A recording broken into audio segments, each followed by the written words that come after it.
Money has become a replacement for God. Money promises security, identity, and happiness. But let me tell you this morning that that is a counterfeit God. And like every other counterfeit, it hides itself.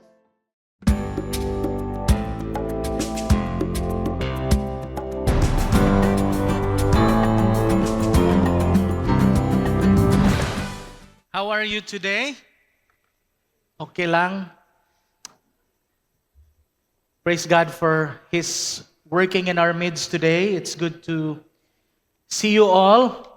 And it's good once again that we can be together to worship the Lord, to listen from His Word. And it is our prayer that the Lord will speak to us and the Lord will minister to our hearts. And it is also my prayer that the Lord will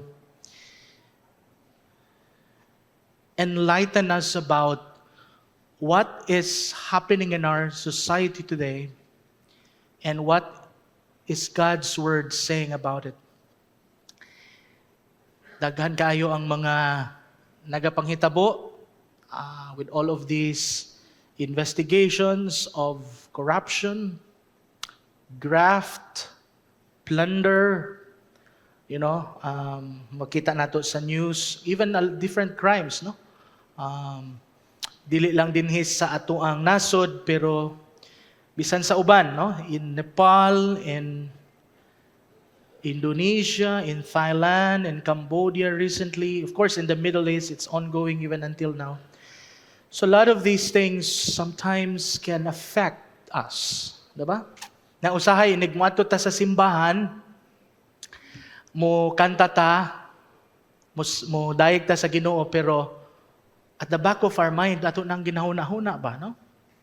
And naay daghan nga mga implications, daghan nga mga concerns nga uban pa nga personal sa ato nga naga-experience, no, gina-experience nato sa atong kinabuhi. And so when we look at God's Word, we ask, Lord, what is your will? What is your purpose? What do you have to say about all these happening in our society today? And as people of God, as a church, where do we stand?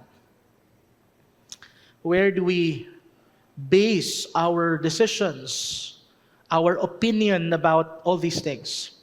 That is why I'd like to invite you to look into the Word of God, and that's what we will be doing today, this morning, and we will reflect on the Word of God, on what has in store for us today. But before we begin and start our teaching, let us come to God in prayer. Let's pray. Our gracious God and loving Father, we praise you and thank you for bringing us here today as a church, as your people. And it is my prayer, Lord, that as we open and look into your word once again, you will speak to us. And you will inspire us, instruct us, and empower us to respond to your word. In Jesus' name, amen. Last Sunday, we discovered that there is joy in giving. Ba yun yung pinag-usapan natin with Pastor Jorel. And we were also reminded that generosity is not a burden, but it is a blessing. And I hope we all can agree, subscribe to that idea. When we give, we are actually not losing something, but we are actually gaining something. So it's not losing, but gaining. What do we gain when we become generous? We become what? More Christ-like. We receive joy and freedom. So that leads us perfectly into our theme for this month. As you can see from the backdrop, it's called Overflow. Can you say that with me? Overflow. Joy in giving doesn't stop with us. It should overflow. It should spill over and bless other people. Because that should be the natural tendency of this truth. When we apply this in our individual lives, it multiplies, it flows from our lives, and into the world, into the people around us. And if we're going to experience, friends, God's overflow in each of our lives, we must break free from the grip of greed and step into the grace of living. But here's the tension. If we are going to live in the overflow, we have to confront what keeps us from it. Gusto natin maging generous sa buhay natin. We want to become generous not only of our resources, but of our time, of our talent, of our skills. But one of the greatest barriers is money.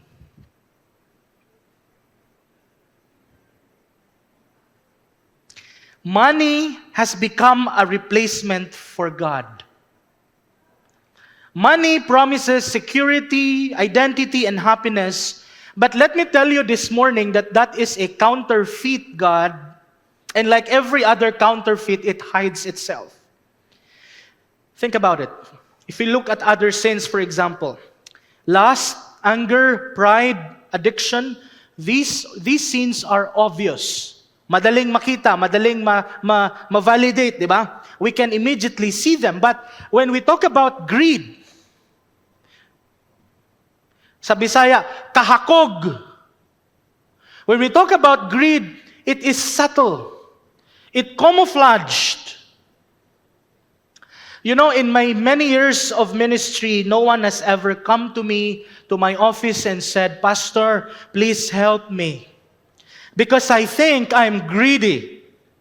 I've never experienced that. I'm not sure with other pastors, but personally I've not experienced that people would come to me and say, "I think money is wounding my soul. It's damaging my family and it's binding me." That is why, friends, Jesus warns us again and again and again about the danger of money. Why? Because greed chokes out generosity in our lives. It blocks the flow. When we are supposed to overflow, to share to others, greed blocks it. And I have a term for that. Sometimes greed comes to us in many forms. Greed 1, greed 2, greed 3, greed 4. Lahi-lahi. That's supposed to be a joke, no? You know, Jesus knew this very well. That is why, if we look at the teachings of Jesus, He warned us more about greed than He warned us about sexual immorality. So if there's someone in Scripture who shows us what this all looks like, it's by the name of Zacchaeus. And that's where we will base our teaching this morning in Luke chapter 19. I'll be reading from verses 1 to 10. Please open your Bible. Join me as I read this passage for us. Luke chapter 19, verse 1. He entered Jericho and was passing through, and behold, there was a man named Zacchaeus. He was a chief tax collector and was rich. As he was seeking to see who Jesus was, but on account of the crowd, he could not because he was small in stature. So he ran on ahead and climbed up into a sycamore tree to see him. And please take note of this, for he was about to pass that way. And when Jesus came to the place, he looked up and said to him, "Zacchaeus, hurry and come down, for I must stay at your house today." So he hurried and came down and received him joyfully. And when they saw it, they all grumbled. People grumbled here. And they said, "He has gone in to be the guest of a man who is a sinner." And Zacchaeus stood and said to the Lord, "Behold, Lord, the half of my goods I give to the poor. And if I have defrauded anyone of anything, I restore it fourfold." Verse 9, and Jesus said to him, "Today salvation has come to this house, since he is also the son of Abraham. For the Son of Man came to seek and to save the lost." This is the word of God. Verse 1 and 2 clearly tells us this. Jesus entered Jericho, and behold, there was Zacchaeus. He was a chief tax collector, and he was rich. Right away, we are told by the author, Luke, two things about Zacchaeus. Right on. Luke mentions that Zacchaeus was a tax collector and he was rich. Right away, we are told about these two facts. But for his world, for Zacchaeus, that meant much more than being a successful businessman. Because the society, when they look at Zacchaeus, he would consider him as a traitor. Why was he a traitor? Kasi kung amula niya ang tax, taas pa ang ikubra niya. He worked for Rome, the enemy of the people, because the Roman government would really oppress a lot of them. He extorted his neighbors, and Zacchaeus grew wealthy on their pain, and that is why he was hated by a lot of them. So if you think about that situation on the part of Zacchaeus, why would he choose to live that kind of life? Nga pinangdidirian siya ng mga tao. Galit yung mga tao sa kanya. Why live an outcast? Why embrace such rejection of the society? Nga siguro kung asa mato si Zacchaeus, ginaistoryahan siya. Why? One word, friends. Money. Money was his savior. Money was his God. Now, we need to be careful here as well because it's easy to look at Zacchaeus and say, well, I would never do that. Hindi naman ako Zacchaeus. Number one, I am not a tax collector. I don't work for the BIR. Number two, I'm not rich. And I'm not in the position to oppress others. So I don't think I'm guilty about that. But here's the truth. We are guilty about this too. We may not be extorting money from our neighbors, but we compromise in a lot of areas in our lives. We justify a lot of things and we call it, well, I'm just being wise, I'm just being a good steward. But really, when we look deep into our hearts, money shapes our decisions, drives our anxiety, and fuels our discontent about a lot of things. And here's the real danger, friends. Greed, the danger of greed is not what it does to your wallet. The danger of greed is what it does to your soul. That is why the Apostle Paul is very blunt about this, and he tells us in the lot of instances in the scriptures that greed is a form of idolatry. Say that with me, idolatry. That's what Paul says. Greed is a form of idolatry. For example, let's look at Colossians chapter 3, verse 5, where he says, Colossians, put to death, therefore, whatever is earthly in you, like sexual immorality, impurity, passion, evil desire, and covetousness, which leads to idolatry. Also, he says in Ephesians 5, verse 5, for you may be sure of this, that everyone who is sexually immoral or impure, or who is covetous, that is an idolater, has no inheritance in the kingdom of God. What this verse tells us simply is this: greed isn't just a bad behavior, it is false worship. When you are a Christian and you are a greedy person, you are worshiping not the true God, but the God of money. And Jesus taught us the same thing in Luke 12:15, and he said to them, take care, be on your guard against all covetousness, for one's life does not consist in the abundance of his possessions. Listen to this, friends. Greed is not only about money. Greed is also about anxiety about money. Dili lang tong gusto ta daghang kwarta. Dili lang na. Greed can also be about anxiety that we have, that we entertain in our lives because we lack of it. Nga wala na tayo gusto buhaton, what drives and motivates our life every day is just money. That's also greed. It is fearing that without it, we are not secure. And it is believing that our identity rises and falls with our bank account. Jesus is clear about this in Luke chapter 16, where he says, you cannot serve both God and money. Listen, Jesus did not say, well, friends, listen, it is impossible, it is hard, it is difficult for you to serve God and money. Jesus did not use that word. In fact, he said, it is impossible. It is not just difficult or hard, but Jesus said it is impossible to serve both God and money. Why did Jesus say that? Because money doesn't just influence us. Money does not only motivate or drive us to our decisions. Money owns us. If you love it, you trust it, you obey it. Look at Zacchaeus. When you look at him, he doesn't look enslaved by money on the outside. In fact, he looks successful. But one important truth about Zacchaeus in a spiritual sense is that he was blind. He had sacrificed everything. Bahalag walay mo tagad niya kung asa siya moadto. He sacrificed everything and he did not realize what it cost him in the long run until such time Jesus walked in and met and encountered Zacchaeus.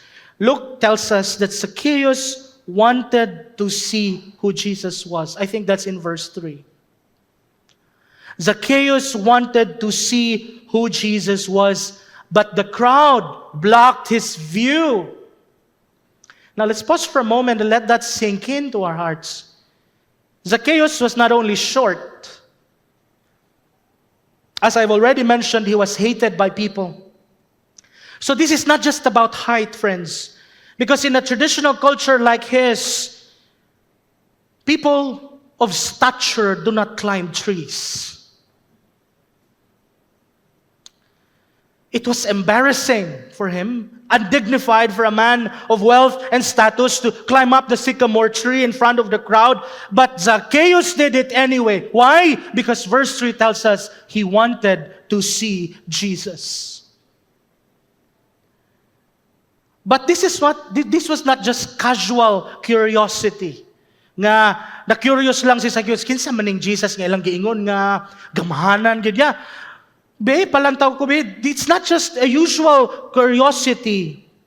This was desperation. This was a man who had wealth. According to Luke, he was rich, but he had no peace in his heart. He was successful, but he had no joy in his life.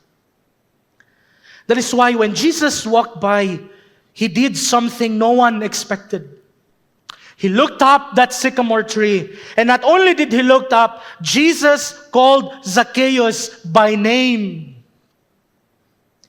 And what's even more scandalous here, friends, was that when Jesus looked up, saw Zacchaeus up on that tree, he mentioned by name and said, "Hey, Zacchaeus, come down. I'm going to your house today." Was that surprising? It surprised the crowd. Jesus did not make a request and he said, "Hey, Zacchaeus, could you please come down? Come here.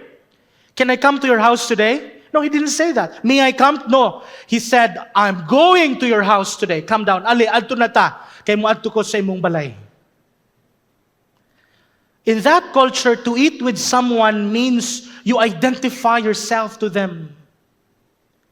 Jesus was extending this friendship to Zacchaeus. And Jesus chose the most hated man in the crowd. He didn't go to the barangay captain or to the mayor in the city. He chose Zacchaeus, the most hated person in the society. And the crowd grumbled. The crowd muttered. And he said, "Nganong wanto man si Jesus dito sa balay ni Zacchaeus? Wala ba nasayod si Jesus nga gikobrahan mi og 100,000 kada bulan ana ni Zacchaeus? He would jack up the taxes for us." Why would he do that? Why would Jesus go there? But Jesus didn't care according to this passage.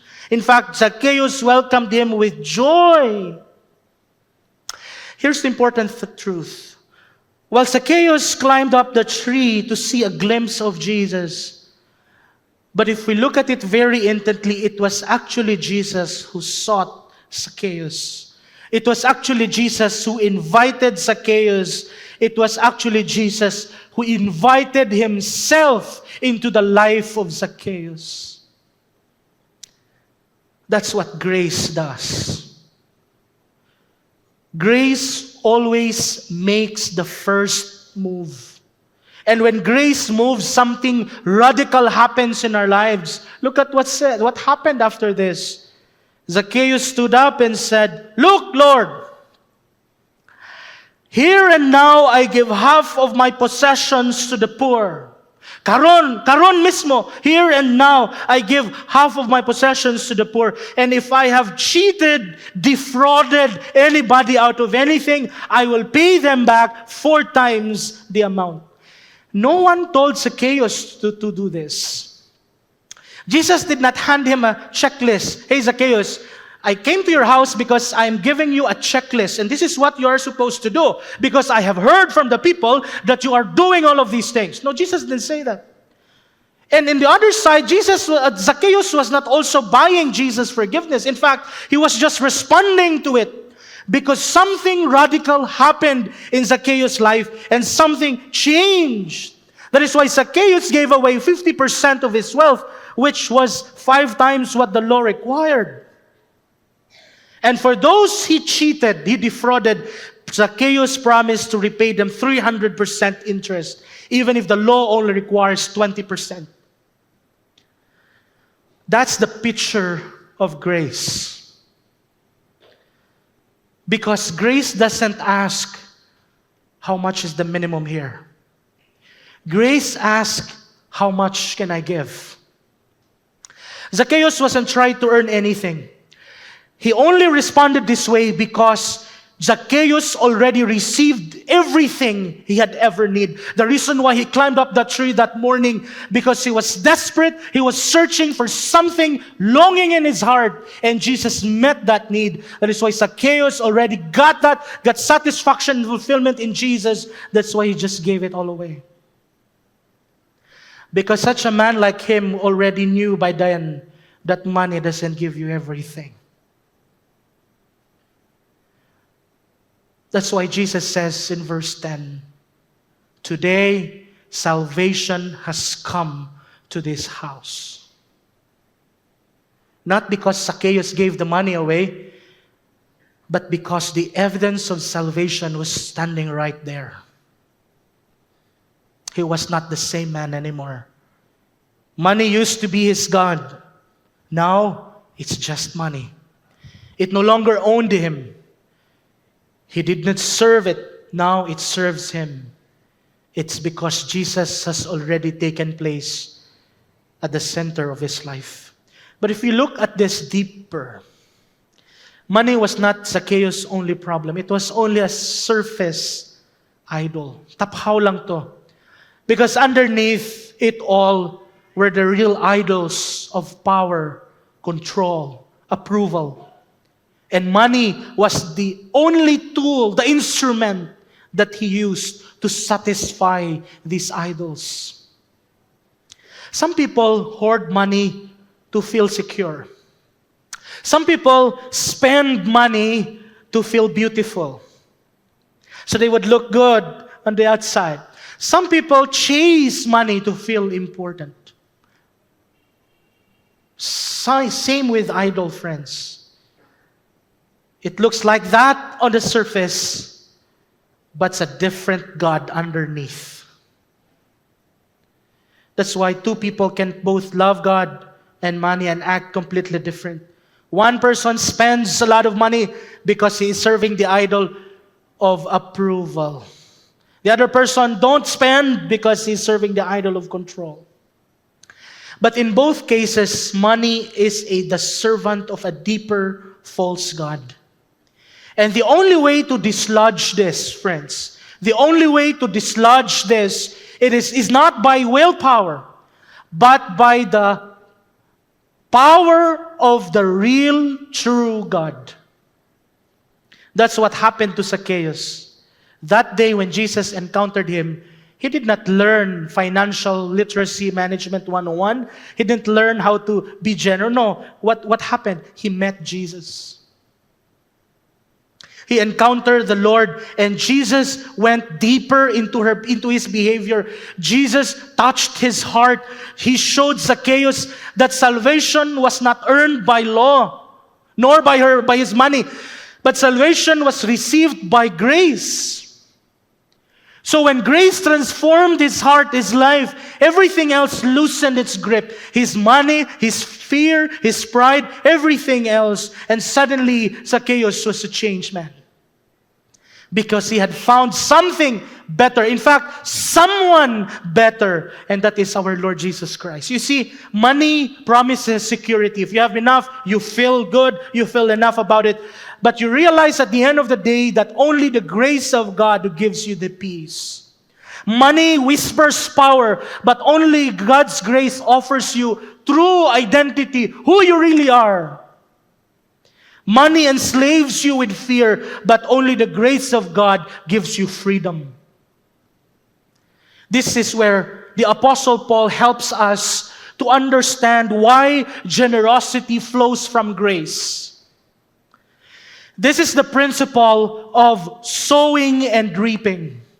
And it is a spiritual law established by God.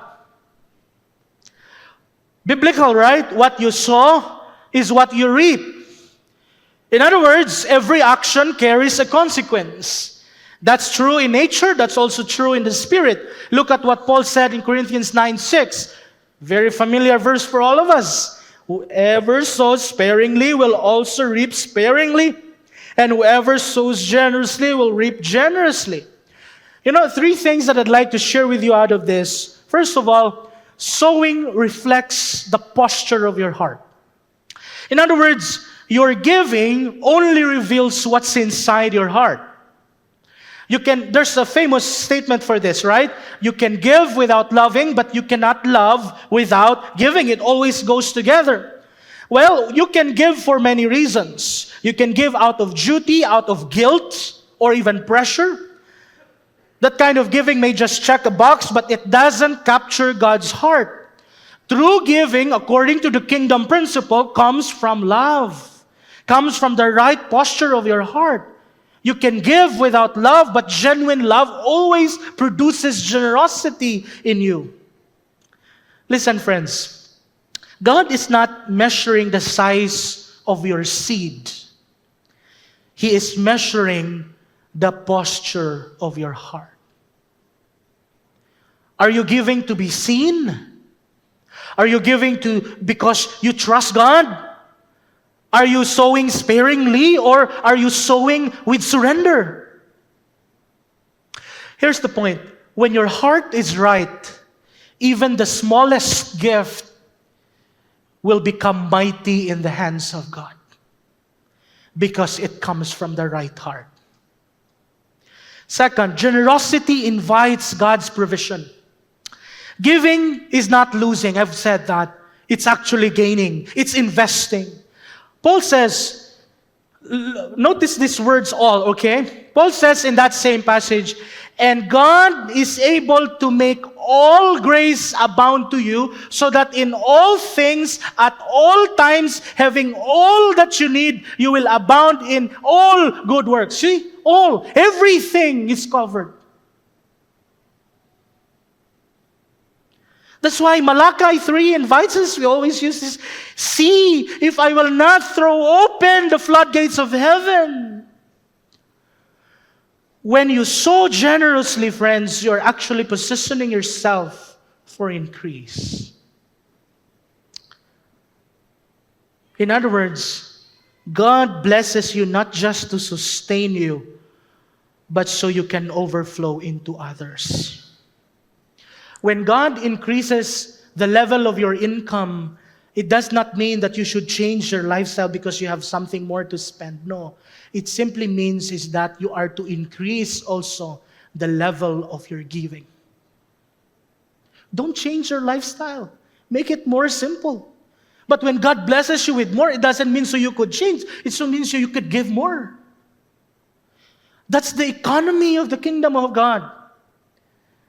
Every time you give, you're not just releasing money, you're making a divine exchange. You're releasing what's only temporary in your hand and a result of what God can give you that has eternal significance and value in your lives. And not only in your life, but in the generations to come after you. Third is sowing righteousness brings God's favor. Proverbs 11 tells us, to him that soweth righteousness shall be a sure reward. You see, when you give, it's not just an act of kindness. It is an act of righteousness. Scripture teaches that giving is more than financial.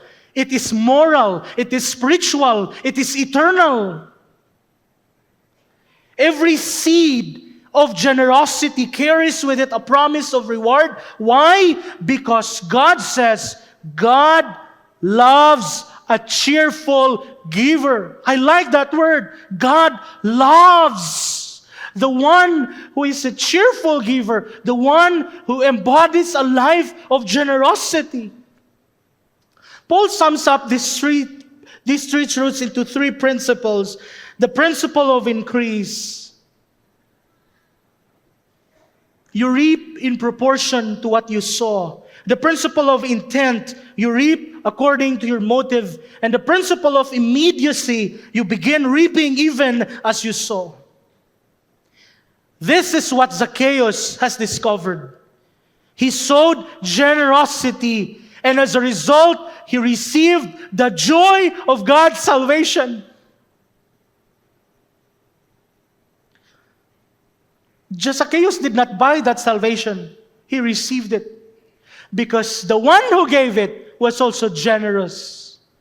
Jesus. Paul makes this clear. For you know, I like that. You know the grace of our Lord. Do you know the grace of God? That's what Paul says. You know the grace of our Lord Jesus Christ, that though he was rich, yet for your sake he became poor, so that through his poverty you might become rich. You see what happened here? Jesus gave up infinite wealth. Imagine he's enjoying already a place in heaven, and all of a sudden he came down. He chose poverty, he chose the manger, he chose the cross. So for what reason? So you and I could be rich in mercy. And when you see Jesus pouring himself out for us, how could you not pour yourself for God? Why can't we just spend 1 hour and a half every weekend coming here? Why makes it so hard? Jesus did not hold back his generosity. He did not calculate, how much can I give to this Dabawenyos here? Jesus did not calculate that. He poured himself out. And so the deeper we understand this truth, the more our hearts will say, why do I stop at 10% when I give to God? If I can give more. Just like Zacchaeus' heart didn't stop at the bare minimum. Grace doesn't ask, how much is the minimum? How much must I give? Grace asks, how much can I give? Zacchaeus did not climb the tree because he had a plan, he was trying to manipulate or show something. Zacchaeus climbed the tree not only because he was desperate, but that because he was empty inside and Jesus filled him. What about us? Has grace gripped your heart? And has grace replaced greed in our hearts and in our hands today?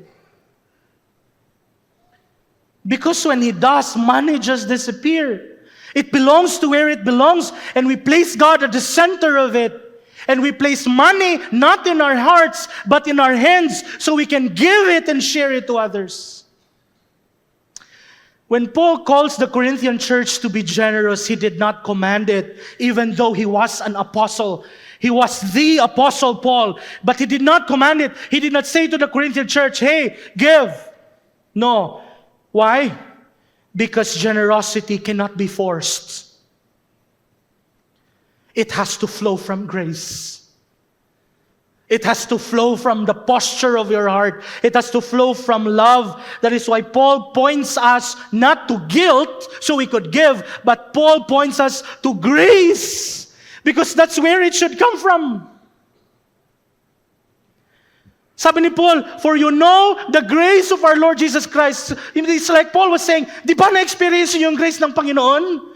Di ba natanggap nyo yung grace ng Panginoon? You know the grace of our Lord. So it should compel you to give for God because He has given everything. Jesus gave up infinite wealth. He laid aside the treasures of heaven. He emptied himself of those divine privileges at the time when he was here. Why? So that a spiritually bankrupt you and me, hopeless people, could become rich in mercy. That is why God was able to extend his grace and mercy and forgiveness and love to all of us. Why? Because Jesus was generous. The Father was generous enough to give us His only Son to die on our behalf. That's where Paul was trying to point us to. Not to guilt. I-guilt trip kayo para magbibigay kayo. Hindi. Sabi ni Paul, tingnan nyo yung grasya ng Panginoon. Tingnan nyo yung kalooban, kagandahang loob ng Diyos sa bawat isa sa atin. And that should compel you to give, not only with your money, but with your time, with your resources and skills. All of us, for God's glory. You know, if you have little money, you can donate something else. You can donate your time. How much do you spend hours scrolling Facebook, for example? For the day, you spend 2-3 hours going through online, right? Donate 1 hour of that. Come here. Asa pa, unsa pang atong gihatagan og mga panahon, resources nato, skills nato. If we can use our skills, the knowledge that God has given us, our profession, our expertise in these things, why can't we invest that to the kingdom of God? Jesus chose poverty, He chose the manger, He chose homelessness, the cross. He became poor so that we might become sons and daughters of the King. Jesus gave up all of these things. Because to Jesus, none of these things matter. You matter because you are His treasure. And when you see this, friends, when we allow this truth to really change our heart, it will change everything. Money is just one thing. Which means the degree that we grasp the gospel, money will lose its grip on you, making you generous of your time, of your treasure, and your talent. If you still envy others, or hoard a lot of things, or fear a lot of things, it's not because you lack discipline. It's because you lack clarity of the gospel. Because true faith in the gospel restructures our identity. It resets our ambitions, our motivations. It frees us to live generously, not under obligation, but out of joy, out of overflow from our hearts. You see, that's what changed Zacchaeus. That's what Paul knew would change the Corinthian church. And I believe that's what will change us as well. When we begin to grasp the gospel, the grace of our Lord Jesus Christ, you will learn to let go and embrace the generosity that Jesus has modeled for us. You will be rich not because of what you own, but because of who owns you. You know, Zacchaeus is the perfect example of how money promises overflow, but at the end it delivers emptiness. He was rich. That's what the author says. He was rich in possessions, but he was bankrupt in peace. He had everything money could buy, but he was missing the one important thing money cannot buy, and that is a relationship with Jesus. And yet in one encounter, that day, everything changed. Because when grace came to his house, overflow, our theme for this month, overflow became possible. The man who once grabbed, hoarded taxes from people, now became a man who just gave it away. And remember this, God lived by this example as well. He sowed His Son on the cross, His only Son. From that one seed of sacrifice came a harvest of salvation. Millions of people got saved because of that generosity. And that's also the reason why you and I are here today. So let me ask you as I end, what kind of seed are you sowing in this life? Seeds that have eternal value. Will you scatter sparingly or will you sow generously? God gave His best. He gave His all. Everything. Even His own life. Will you also give your best to Jesus? Let's pray. Thank you, God. Thank you for not only teaching us, showing us what generosity is, but thank you for embodying it in the life of your Son. You gave up everything and you became poor. You allowed yourself to be persecuted, mocked, to be hard-pressed on every side, to be hung up on that cross, because you know that the result of that will bring salvation and freedom into the life of your people. Such an act of grace and generosity. Lord, we realize and we understand that we cannot outgive you, but we can give you our heart. We can give you our lives, our time, our talents, our money. Because this is not just about giving and collecting. This is about surrendering. This is about trusting in you. This is about obeying you. So Lord, I pray that as a result, as we've just heard your word, it will not only be stored in our mind, but it will come down to our hearts and it will grow and bear fruit and it will be translated into our lives. Thank you, Lord, for everything that you have done. Thank you for giving your best, your all. And it is my prayer that you will also empower us, each one of us here, those even joining us online, that we will also be giving our best for you, because you deserve everything and you deserve the best from us. Bless your people, Lord, so we can be a blessing. In Jesus' name, amen.